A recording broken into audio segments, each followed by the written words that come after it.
Segala titahnya adalah mutlak. Walaupun tanpa mendengar pendapat dari para menteri.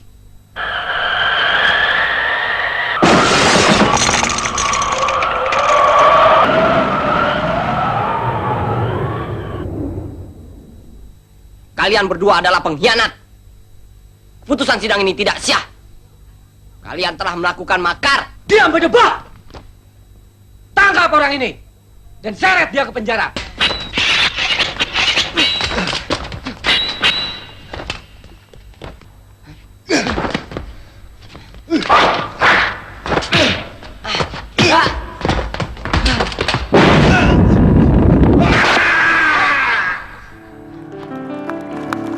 Jadi pemain laga loh. Ah? Aladin dan lampu wasiat. Tapi itu main dengan almarhum. Iya, dengan almarhum Iya. papa. Nah, Aladin sebuah cerita fiksi kan, makanya pakai anting, pakai babu terbang gitu. Tapi ada pengalaman yang enak di sini, yang buat saya bangga. Naik karpet.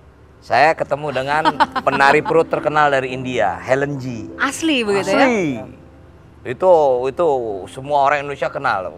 Siapa itu Helen G? Gitu. Casting? Oh iya, casting. Tahun 70-an itu. Seniman itu tidak memberikan makan, cuman memberikan penghargaan. Kalau sekarang, makan yang dicari, penghargaan tidak.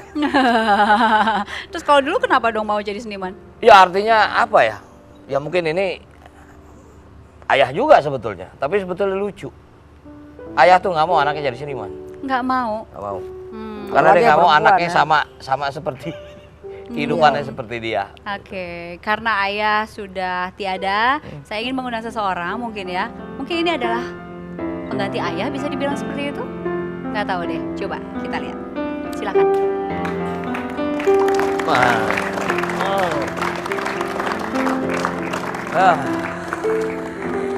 Ini adalah Ibunda. Ibunda Bang Rano dan juga Mbak Suti dan Mas Nurli juga. Yuk. Mas Nurli adalah adik bungsunya Rano Karno. Usianya jauh betul. 15 tahun bedanya ya? Iya. Ada dengan Mas Nurli beda 15 tahun. Enggak, 6 tahun cuma. 6 tahun. Sama Suti ya. Oh, sama Suti ya. Ibu, selamat datang Ibu. Gimana rasanya Ibu punya seorang anak yang dulunya bandel nggak sih Bu? Rano Karno itu bandel kan, kalau anak laki-laki zaman dulu mungkin ya, zaman sekarang juga namanya anak laki-laki bandel, nakal dan lain-lain. Kalau Rano kecil itu seperti apa? Rano bandel sekali sih tidak, cuman rada cengeng. Oh, tidak banyak yang tahu ini. Melankolis. Melankolis ya. Cengengnya gimana Ibu? Rano Karno cengeng saya nggak kebayang tuh. Jadi dia cuma agak perasa sekali gitu. Kalau diomelin sedikit belum apa-apa udah nangis duluan gitu. Ini kayak gini saya mau nangis ini. Oh, sampai sekarang jadi ke bawah ini. Iya. Melankolisnya. Misalnya, iya, yang saya ingin tahu kenapa Bang Rano sekarang berkaca-kaca, kenapa sih?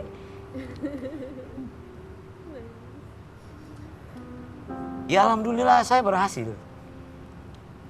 Alhamdulillah salah satu dari keluarga Soekarno Nur berhasil. Kakak saya Tino sudah tidak ada. Di usia yang sangat muda. 40 tahun dia meninggal dunia. Inilah kebanggaan saya kepada ibu. Adik saya juga seorang kameramen. Kita tidak diizinkan menjadi seorang seniman.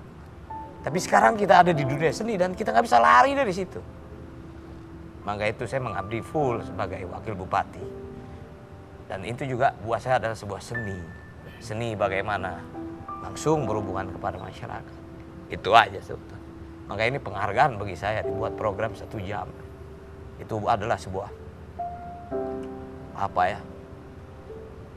bagi saya ini acara legend. Dan insya Allah mungkin ini disimpan satu saat saya nggak ada, putar kembali. Sayang almarhum Benyamin belum sempat masuk dalam acara ini. Sayang almarhum Soekarno Himno, Syuman Jaya. Itulah yang kita tidak punya di Indonesia ini. Sehingga adik-adik kita tidak mengenal lagi siapa itu Bing Slamet. Bagaimana itu yang namanya Pak Kuncung. Bu Kasur itu siapa? Saya kadang-kadang suka protes gitu. Siapa sih yang menghargai kita? Kita seakan-akan hanya dipuja di saat ini dan tidak punya arti dalam pembangunan negeri ini. Kita punya arti. Inilah kebanggaan mungkin. Saya sudah lama tidak menangis karena memang saya tidak boleh menangis di depan rakyat saya. Karena saya masih lihat rakyat saya susah. Hidup di pesisir pantai. Apalagi ombak sedang tinggi 4 meter, mereka tidak ke melaut. Saya harus tegar. Saya nangis sih bukan acting gitu. Saya bangga TV One mengundang ibu saya. Adik saya, Suti.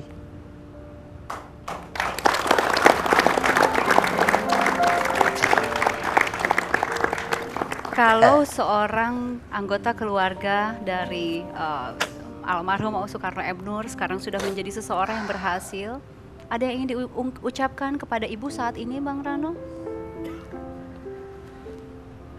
Mungkin keberhasilan itu hanya saya yang merasakan. Karena kita dari kecil nggak dididik untuk menjadi orang berhasil, tapi berguna. Makanya saya dari dulu nggak pernah punya cita-cita. Saya hanya punya impian. Saya punya cerita tentang sebuah roti gambang. Roti gambang itu mungkin adik-adik nggak tahu. Itu roti yang sangat mahal pada waktu itu. Harganya murah, 10 perak. Tapi untuk beli roti gambang kita nggak bisa. Jadi sesaat saya bisa mengumpulkan uang untuk beli roti gambang itu. Dalam waktu 1 minggu roti itu baru saya habisi karena supaya tidak cepat ya habis. Saya nggak pernah cita-cita untuk menjadi orang yang enak, makan enak gitu. Hanya cukup. Makanya tadi saya katakan, saya bangga ibu saya mendidik saya untuk makan sepiring berlima supaya kita sekarang inilah. Semakin kita kompak, semakin itu yang paling berharga buat saya. Itu aja sebetulnya.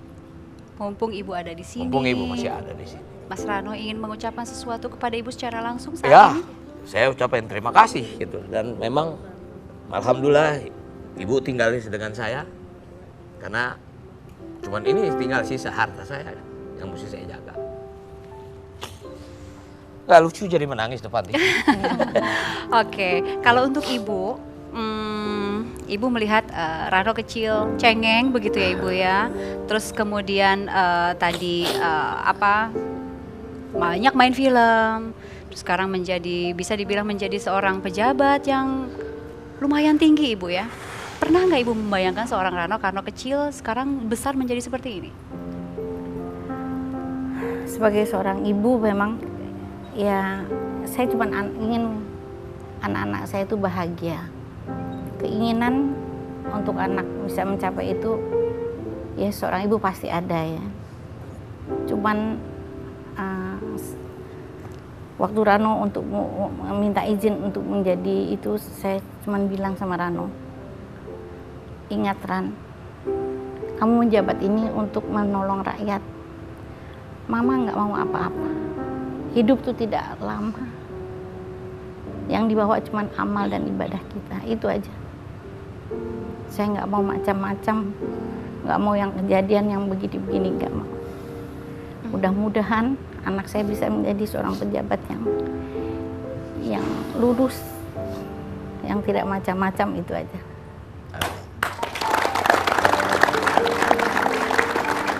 Setelah ayah tidak ada, Bang Rano merasa ada titipan untuk mendidik adik-adik nggak? Kalau saya boleh subjektif melihat sepertinya Bang Rano cukup sayang kepada dua adik abang gitu. Apalagi Mbak Suti kan dikasih cukup banyak pekerjaan gitu. Apakah itu salah satu bentuk rasa sayang dari seorang kakak misalnya merasa bertanggung jawab untuk mendidik adik misalnya? Saya masih punya kakak Mbak, namanya Ruby. Dia juga orang film juga. Dan selain Suti dengan Nurli, saya masih punya adik namanya Santi. Rasa sayang saya ini dan rasa sayang kita semua sebetulnya saya wujudkan dalam sebuah bangunan. Saya bangun sebuah studio untuk membuktikan kepada almarhum ayah bahwa pilihan dia benar sebagai seorang seniman. Cuman mungkin waktu itu belum bisa seperti itu. Saya ingin mendengar suaranya Mas Nurli. Mas Nurli, adik bungsu gitu, melihat Bang Rano ini dia kakak yang bertanggung jawab kah atau kakak yang galak kah atau apa gitu? Bang Nurli terlibat pekerjaan juga dalam Sidul dia seorang juga? kameramen. Oke. Ya, buat saya Mas Rano ini guru. Karena banyak ilmu yang saya dapatkan, ya khususnya di film. Ilmu Dari film awal dan ilmu jadi apa kehidupan. dulu Mas Nurli? Saya awalnya tukang tarik kabel. Adik loh. Kayak gitu. Harus kayak gitu ya? Tukang tarik kabel, saya kamera boy. Pernah saya ingat sampai sekarang ucapannya, alat saya lebih baik rusak terpakai daripada rusak tidak dipakai. Di situ motivasi saya untuk belajar. Karena kebetulan di kantor ada alat. Di situ saya oprek alat. Dari tarik kabel, Tarik kabel. terus kemudian jadi Ya, apa? keinginan dia kan mau jadi kameramen. Saya bilang kamu harus tahu lampu. Hmm. Kamu tahu lampu ini besar, apa bisa kamu angkat? Bisa. Nggak mungkin ngangkat sebesar ini. Bisa kamu angkat, ada caranya. Ya maaf, mungkin kita orang film tahu HMI kayak apa. HMI 6 kilo kayak apa. Kamu harus bisa angkat itu bagaimana. Oh nggak mungkin, ternyata ada teknik. Nah tekniknya kamu belajar. Pelan-pelan dia jadi asisten kamera. Belajar fokus, ngangkat-ngangkat kamera, pasang ini, pasang. Baru dia bisa jadi kameramen. Itulah pembelajaran yang saya bilang, saya pun dulu mengalami seperti itu. Dan kamu harus tahu. Jangan mentang-mentang adik terus mau Oh langsung iya. jadi posisi sesuatu gitu Makanya ya. saya bilang, nah ini kamera saya. Saya lebih senang kamera saya rusak karena kamu belajar daripada berjamur, kamu tidak pernah pakai. Nah itulah filosofi yang saya selalu berikan untuk memotivasi. Supaya nggak ada ketakutan gitu. Pasti kita sebagai manusia, sebagai anak muda, pasti akan berbuat salah. Tapi mari kita belajar dari kesalahan. Itulah filosofi yang selalu saya sampaikan kepada adik saya tercinta ini. Bang Nurli, awal-awal ketika suruh gulung kabel gitu, sebel nggak sih lihat kakak? Atau justru menghargai seorang kakak yang seperti ini? Kalau dibandingkan dengan kakak-kakak yang lain, ada beda-bedanya nggak? Ciri khas Rano Karno sebagai kakak apa? Ya, utamanya saya senang. Karena dengan ngobrol saya dengan ibu, dengan bapak, dulu kehidupan bagaimana sebelum saya lahir. Ya, memang hidup itu dari awal lebih baik dari bawah. Oke. Jadi pada saat kita di atas, kita bisa menjaga, terpanangin. Daripada kita hidup langsung ke atas, pada saat kita jatuh kita tidak siap. Itu buat pelajaran saya. Mbak ini kalau boleh saya tambahin. Nurli ini lahir pada saat yang lebih enak daripada kita. Antara Suti ke Nurli jaraknya 7 tahun. Dia nggak sempat makan sepiring berlima, itu kerugian dia. Sekarang dia udah makan sendiri. Artinya itulah kita coba memotretkan kita dulu seperti ini loh. Kalau sekarang Bang Nurli makan 5 piring sendiri ya? Udah punya piring sendiri sekarang. Kami kembali sesaat lagi.